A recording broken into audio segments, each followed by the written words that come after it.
2024년 4월 12일 대법원에서는 그동안 관행적으로 시행해오던 공인중개사의 권리금 계약서 작성은 행정사법 위반이라는 판결이 있었습니다. 그러므로 앞으로는 권리금 계약서를 셀프로 작성하거나 행정사 혹은 변호사에게 위임하여 작성하여야 하는데, 권리금 계약서 작성 방법과 서식을 정리한 영상입니다. 상가건물 권리금의 정의에 대해서는 상가건물 임대차 보호법에 정의가 되어 있고, 권리금 계약이란 신규 임차인이 되려는 자가 임차인에게 권리금을 지급하기로 하는 계약으로 정의하고 있습니다. 같은 법 제10조 6에서는 국토교통부 장관은 법무부 장관과 협의를 거쳐 임차인과 신규 임차인이 되려는 자의 권리금 계약 체결을 위한 표준 권리금 계약서를 정하여 그 사용을 권장할 수 있도록 함에 따라 권리금 계약서 서식을 국토교통부에서 제공하고 있습니다. 국토부 장관과 법무부 장관이 협의하여 만든 서식으로 권리금에 관한 표준 계약서이므로 이를 사용하는 것이 어떤 서식보다 안전하다고 할 수 있습니다. 권리금 계약서 서식을 다운로드할 수 있는 주소를 고정 댓글로 링크를 걸어 놓았습니다. 필요하신 분들은 다운로드 받아 사용하시기 바랍니다. 권리금 계약서 전체 모습입니다. 세부적으로 작성 방법을 알아보겠습니다.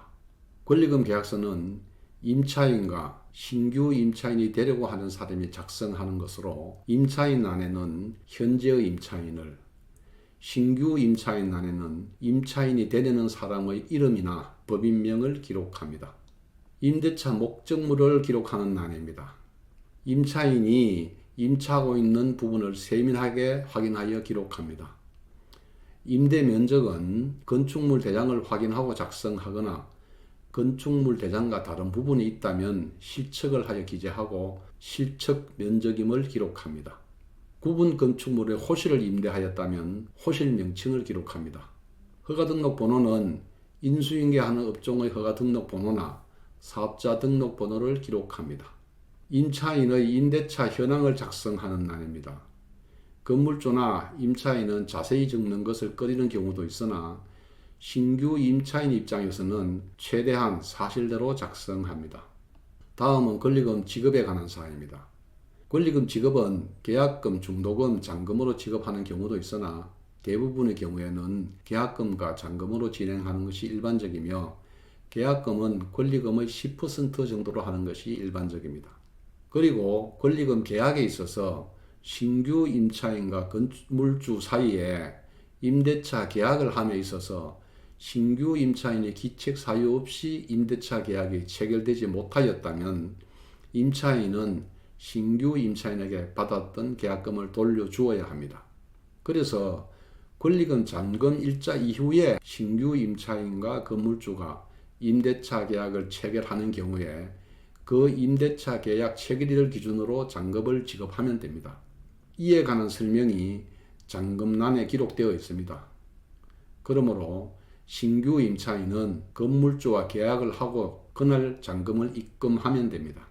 다음은 임차인의 의무입니다. 제2조 제1항은 임차인은 신규 임차인과 건축주 사이에 임대차 계약이 체결될 수 있도록 협력을 하여야 한다는 조항입니다. 제2조 제2항은 신규 임차인이 정상적으로 영업을 개시할 수 있도록 임차인의 전화가입권의 이전, 사업등록의 폐지 등을 열거하고 있는데, 국토교통부의 권리금 계약서 안은 2015년에 작성된 것으로 그간의 사회 변화상이 반영되지 못한 측면도 있습니다. 현재는 인터넷 해지나 영업신고증 폐업 등 이런 부분이 있을 수 있는데, 이러한 사항은 추가로 삽입하거나 특약사항에 기재하면 됩니다. 제2조 제3항은 임차인이 신규 임차인에게 이전해야 할 유무형재산의 목록에 관한 것입니다. 유형재산은 영업시설, 인테리어, 비품 등이 되겠습니다. 유형재산은 목록을 작성하거나 현장 사진을 촬영하여 첨부합니다. 무형재산은 영업상 노하우, 신용, 거래처 등에 관한 사항입니다. 작성하는데 공간이 부족하면 별지로 작성하여 첨부하여도 됩니다. 제2조 제4항은 선량한 관리자로서의 의무입니다. 임차인의 직업이나 사회적 지위에 따라 보통 일반적으로 요구되는 정도의 주의를 기울여서 유지 관리하여야 하는 것을 명시한 조항입니다. 제5항은 계약 체결 후 잔금 지급 시까지 변화가 있는 사항에 대하여 임차인이 신규 임차인에게 고지하여야 한다는 내용입니다. 제3조는 굉장히 중요한 조항입니다.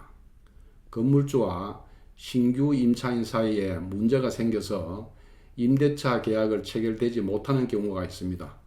즉, 건물주가 신규 임차인에게 보증금과 월세를 과다하게 요구하여 신규 임차인이 임대차 계약을 하지 못하는 경우가 발생하는 것입니다. 신규 임차인 입장에서는 권리금을 이미 다 지급하였는데 임대차 계약이 체결되지 않으면 권리금을 날릴 위험이 있으므로 이런 상황을 방지하기 위하여 이 조문이 있는 것입니다. 즉, 신규 임차인 기책 사유 없이 건물주와 계약을 체결하지 못하는 경우에는 권리금 계약은 무효이며 임차인은 신규 임차인에게 받았던 모든 권리금을 돌려주어야 한다는 조항입니다. 이 조항에서 눈여겨보아야 할 사항은 신규 임차인은 임차인과 권리금 계약을 먼저 해야 하느냐, 건물주와 임대차 계약을 먼저 해야 하느냐입니다. 당연히 권리금 계약을 먼저 해야 합니다. 건물주와 임대차 계약을 먼저 하면 권리금이 합의가 되지 않았을 시 임대차 계약을 해제할 수 있는 여지가 없기 때문입니다. 권리금 계약을 먼저 하여도 신규 임차인의 기책 사유 없이 건물주와 임대차 계약이 성립되지 않으면 신규 임차인은 임차인으로부터 권리금과 관련된 모든 금액을 되돌려 받을 수 있는 것입니다. 이럴 경우 기존 임차인 입장에서는 억울하게 됩니다. 기존 임차인은 권리금을 받기 위해서 신규 임차인까지 구해서 소개했는데 건물주의 잘못으로 권리금을 받지 못하는 결과가 초래되는 것입니다. 이럴 경우 기존 임차인은 건물주를 상대로 손해배상 청구 소송을 할 수 있습니다. 제4조는 계약의 해제와 손해배상 조항입니다. 제1항은 부동산 거래 시 일반적으로 명시되는 조항으로 임차인이나 신규 임차인은 다른 사람의 의사와 상관없이 본인의 의사에 따라 강제로 계약을 해지할 수 있다는 내용입니다. 제2항부터 제4항까지는 일반 민법과 같은 내용입니다. 다음은 특약사항에 포함시켜야 할 내용입니다. 계약하는 대상물, 여건에 따라 적절하게 선택하여 사용하면 됩니다. 제1조 본문 계약 내용 제3조의 무리한 임대조건 변경이란 원래의 보증금이나 월차임의 10% 초과 인상하는 것을 말한다 입니다. 이는 계약서 본문의 내용을 좀 더 명확히 하는 것입니다. 제2조 임차인은 무슨 동, 무슨 구에서 임차하는 영업장 반경 10km 범위 내에서 신규 임차인이 하고자 하는 업종의 영업을 하지 않는다. 이를 위반하였을 시 권리금의 100을 손해배상하기로 한다입니다. 이 조항은 상법 제41조 경업금지 사항을 반영한 특약입니다. 제3조 신규 임차인은 임차인의 영업상 채무를 인수하지 않는다. 그러므로 임차인의 영업으로 인한 채무에 대해서는 신규 임차인은 책임이 없음을 권리금 잔금 지급 후 지체 없이 채무가 있는 제3자에게 통지하기로 한다 입니다. 이는 상법 제42조 상호를 속용하는 양수인의 책임을 배제하는 특약입니다.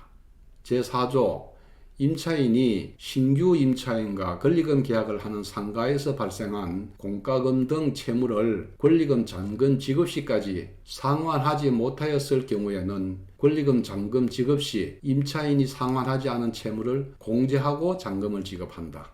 제5조 임차인은 권리금 잔금 지급일까지 영업신고증 폐업, 인터넷 해지 등 영업과 관련된 모든 사항을 정리하여야 한다입니다.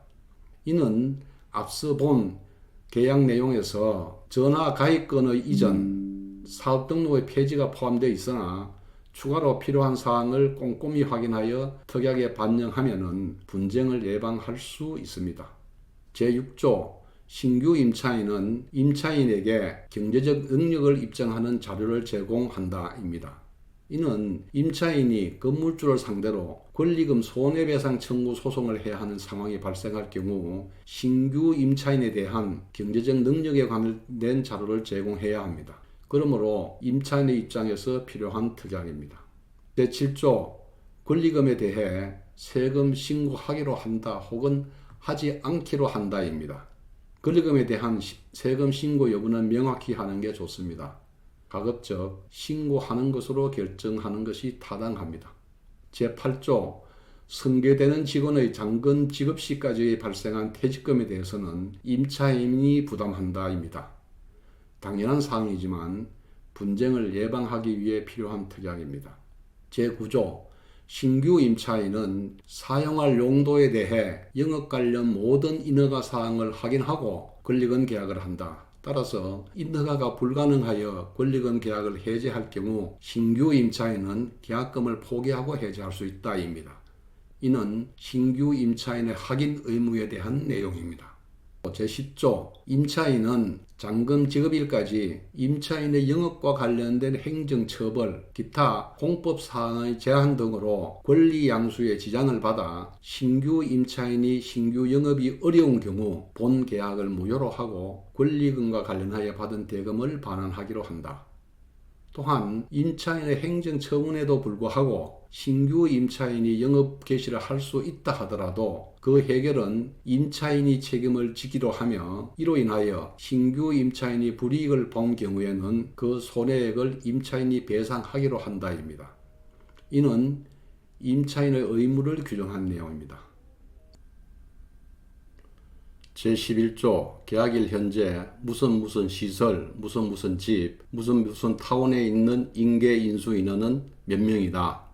잔금 지급일 기준 인계 인수 인원이 본 계약일보다 30% 이상 감소하였을 경우 신규 임차인은 본 계약을 무효로 할 수 있으며 신규 임차인이 본 계약을 무효로 하였을 경우 임차인은 지급받은 권리금 계약금 등을 신규 임차인에게 즉시 반환하기로 한다. 제12조 계약일 현재 무슨 시설, 무슨 집, 무슨 타운에 있는 인계인수 인원은 몇 명이다. 잔금 지급일 기준 인계인수 인원은 몇 명 이상으로 하되 인원이 부족할 경우 부족한 인원 1명당 권리금 잔금에서 100만원씩 삭감하도록 한다. 제11조와 제12조는 어린이집이나 노인복지시설 권리금 작성 시 특약에 포함시켜야 할 내용입니다. 이상 열거된 특약 중 계약하는 대상에 따라 적정하게 사용하면 됩니다. 본 영상이 필요한 분들께 도움이 되었으면 합니다.